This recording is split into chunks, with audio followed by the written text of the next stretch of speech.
이 정도일 줄은 알았지만 이 정도일 줄 몰랐습니다. 폴란드로 향하는 한국산 무기들을 지켜보던 폴란드 관계자들의 반응인데요. K2 전차나 K9 자주포, 그리고 천무 다연장 로켓 등 폴란드가 대규모로 도입한 한국산 무기들의 납품 속도가 빠른 줄은 익히 잘 알고 있었으나 그 예상을 한 번 더 뛰어넘는 엄청난 로켓 배송으로 폴란드를 깜짝 놀라게 만들고 있습니다. 무려 조기 인도에 성공한 한국 방산 업체들인데요. 지난 10월 25일 폴란드에 인도될 올해 마지막 K2 흑표 전차 구차 물량 7대가 선적되었고 이제 45일 후에 그드니아 항구에 도착하게 되어집니다. 또한 27일에도 K9 자주포 16문이 폴란드를 향해 선적되어 출발한 것으로 전해지는데요. 이 정도면 폴란드가 와우 회원이 아니냐는 것이 학계의 정설. 진짜 대단하다고 느껴지는 것이 간단한 제조도 아니고 첨단 기술이 들어가는 전차와 자주포를 예정된 기간보다 더 빠르게 만들어 선적하고 약속대로 폴란드에 직접 보내는 것이 경이로운 수준입니다. 특히 K2 전차, K9 자주포 둘 다 2024년 마지막 물량이지만 현재 내년 물량을 또 빠르게 생산 중에 있는데요. 이에 K2 전차 1차 계약 180대 중 내년 물량 96대가 남은 상황이며 K9 자주포 역시 212문 중 내년 물량 68문만 남아있게 되었습니다. 현재 폴란드는 총 84대의 K2 전차와 K9 자주포 144문을 보유하고 있게 된 것이죠. 한국의 이러한 빠른 납기에 폴란드 안제이 두다 대통령 역시 경악을 금치 못했는데요. 최근 방한한 두다 대통령은 가장 먼저 현대로템과 하나에어로스페이스 등 한국 방산업체들을 직접 방문해 납기 준수에 대한 신뢰에 감사함을 드러낸 바 있습니다. 이례적으로 자신의 SNS에도 해당 영상을 공개하면서 한국 무기에 대한 긍정을 내비치고 있죠. 한국의 어마무시한 납기 속도에 외신들 역시 놀라움을 드러내고 있는데 아시아타임스는 한국의 방산 수출 성장 성공 사례라는 제목의 기사를 통해 다음과 같이 말하였습니다. 2024년 군사력 순위에 따르면 한국은 현재 미국, 러시아, 중국, 인도에 이어 세계 5위의 군사 강국이며 지난 10년 동안 방산 수출은 12% 급증하여 전 세계 8위권에 안착하였다라고 했습니다. 한국 업체가 이처럼 유례를 찾아볼 수 없을 정도로 빠른 생산에 능한 데에는 사실 양면적인 이유가 존재하는데요. 한국의 우수한 제조업 능력, 그리고 또 하나는 적국의 도발에 대비하기 위해서 365일 만반의 채비를 해왔다는 것입니다. 한마디로 위기를 기회로 바꾼 것이죠. 6.25 전쟁 당시 탱크 하나 없어서 북한에 크게 열세였던 한국이었지만 그때의 울분을 원동력으로 현재 전세계 최고의 무기들을 빠르고 신속하게 만들어내는 한국입니다. 아시아타임스 역시 한국군의 꾸준한 수요를 충족시키기 위해 한국 방위산업은 대규모 생산시설을 보유하고 있어 미국이나 유럽 기업에 비해 납품이 빠르고 대량 생산에 적합하다라고 말했습니다. 폴란드 매체의 한 기자는 군비 증강이 시급한 폴란드가 찾은 유일한 해답이 한국이었다라고 했는데요. Wysyłając na wschód swoje czołgi, stare, dotychczas używane, mieliśmy braki w magazynie, więc to, co Koreańczycy określili jako gap filling, czyli zapełnianie tych braków, które powstały, przez to, że daliśmy bardzo szybko swojemu sąsiadowi broń.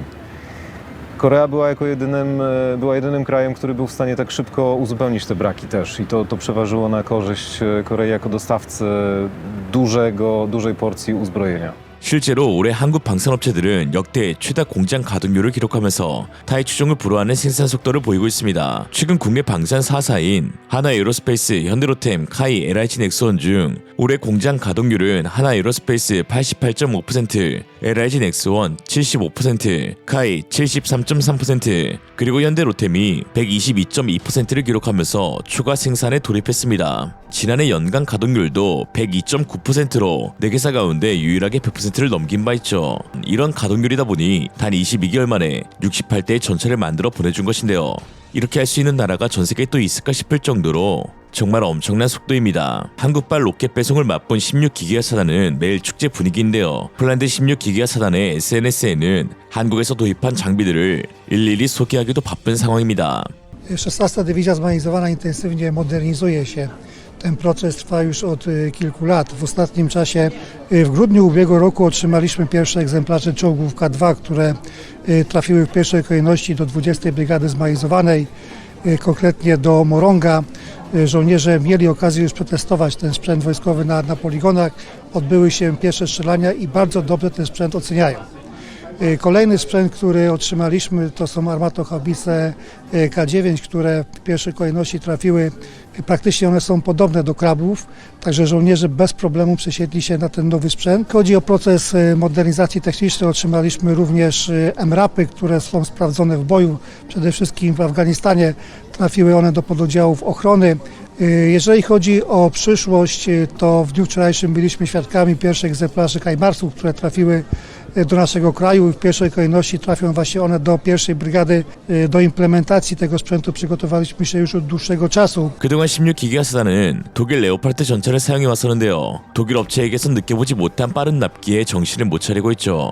K2 전차의 강력한 라이벌인 독일 레오파르트 2A7 전차는 현재 생산에 상당한 시간이 소요되고 있습니다. 일례로 2018년 12월 44대의 레오파르트 2A7을 도입하기로 한 헝가리는 현재까지 받은 전차 수가 고작 18대, 18 그러니 욕 나오는 거겠죠. 가장 최근에 인도받은 것이 지난 7월 세대의 전차가 납품된 것이었는데요. 총 72개월 동안 고작 18대로 레오파르트의 경우 한 대당 평균 4개월이 걸린 셈인데 22개월 동안 68대의 K2 전차를 납품해준 현대로템의 경우 한 대당 약 0.32개월, 10일 정도가 걸린 셈입니다. 전차 한 대에 10일이라니 소름이 돋네요. 한국은 당군 할아버지께서 본진 위치를 잘못 잡으시는 바람에 늘 지정학적 긴장 상태에 놓여있는 나라인데요. 전세계 유일 분단국인 상태에서 북중 러일이라는 사이코패스 국가들 사이에 둘러싸여 있으니 안보 증강은 선택이 아니라 필수적이었죠. 주변에 정상이 없다 보니 그 과정에서 스스로가 강국으로 성장하게 되는 아이러니한 상황. 살아남기 위해서 자주국방해야 했고 자주국방을 위해서 국산화에 목숨 걸어야 했습니다. 한국이 현재 주목받고 있는 이유는 뒤늦게 뛰어든 방위산업에서 유의미한 국산화 개발에 성공한 몇 안 되는 국가이기 때문입니다. K2 전차의 경우 88% 이상 국산화에 성공했는데요. 일각에서 특히 해외 군사 채널에서는 K2 전차에 대해 소개할 때 늘 독일 라인메탈사 L55 활강포를 장착하고 있다고 잘못 소개하는 경우가 많은데 실은 당연하게도 한국에서 생산한 국산 제품입니다. 포신 제작을 전담하던 현대위안은 K1A1 120mm 활강포인 KM256을 국산화시킨 후 국산형 55 국경장 121mm CN08 전차포 개발에도 성공하여 이것이 K2P에 탑재되었죠. CN08은 미국과 독일 등 선진국의 활강포와 비교해서도 특히 성능이 뛰어난데요. K1A1 전차에 탑재된 M256 규격의 44 국경장 KM256 전차포와 비교해서 약실 압력이 74,000 psi에서 97,000 psi로 증가하였습니다. 그 결과 K276 APF SDS 탄을 기준으로 포구 초속이 1615m/s에서 1800m/s로 높아져 관통력이 약 10% 정도 향상되었습니다.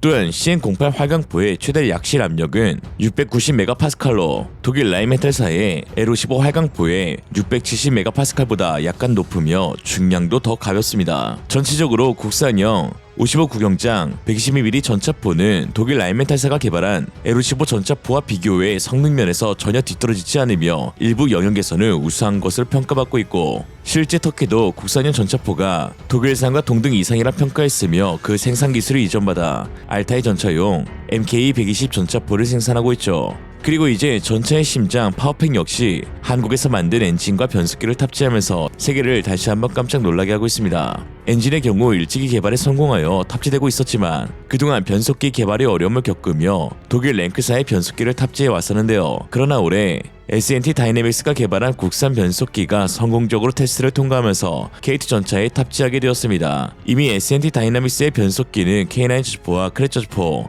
터키 알타이 전차, 호주 레드백 장갑차에도 수출된 상황이죠. 김종도 S&T 기술 소장은 1500마력 국산 자동 변속기에 대해 엔지니어 입장에서 세계 최강의 변속기라고 확신한다 라고 강조하면서 과거 국내 납품에 실패한 변속기의 경우 일부 부품을 독일 업체에 용역을 줘 만들었지만 8년여의 시간 동안 강건 설계와 변속 제어 장치 등의 핵심 부품 국산화로 완전히 다른 변속기가 탄생했다라고 밝혔습니다. S&T 1500마력 자동 변속기는 세계 최초 전진 6단, 후진 3단인데요. 전진 5단, 후진 2단의 독일 제품보다 부드러운 변속을 지원해 주행 안전성과 연비 등의 강점이 있습니다. 폴란드 MSPO 전시장에 참가한 폴란드 군 관계자들은 잇따라 부스를 찾아 이것이 한국에서 만든 전차의 심장이냐며 많은 관심을 보였습니다. 국내 4차 양산 전차에 변속기를 적용하게 되면 폴란드 K2 전차에도 탑재될 가능성이 높은 상황이죠. 9,600km 무사고 주행이라는 불가능에 가까운 변속기 테스트를 통과하면서 한국은 또 다른 수출 잭팟에 큰 기대감을 갖게 되었습니다.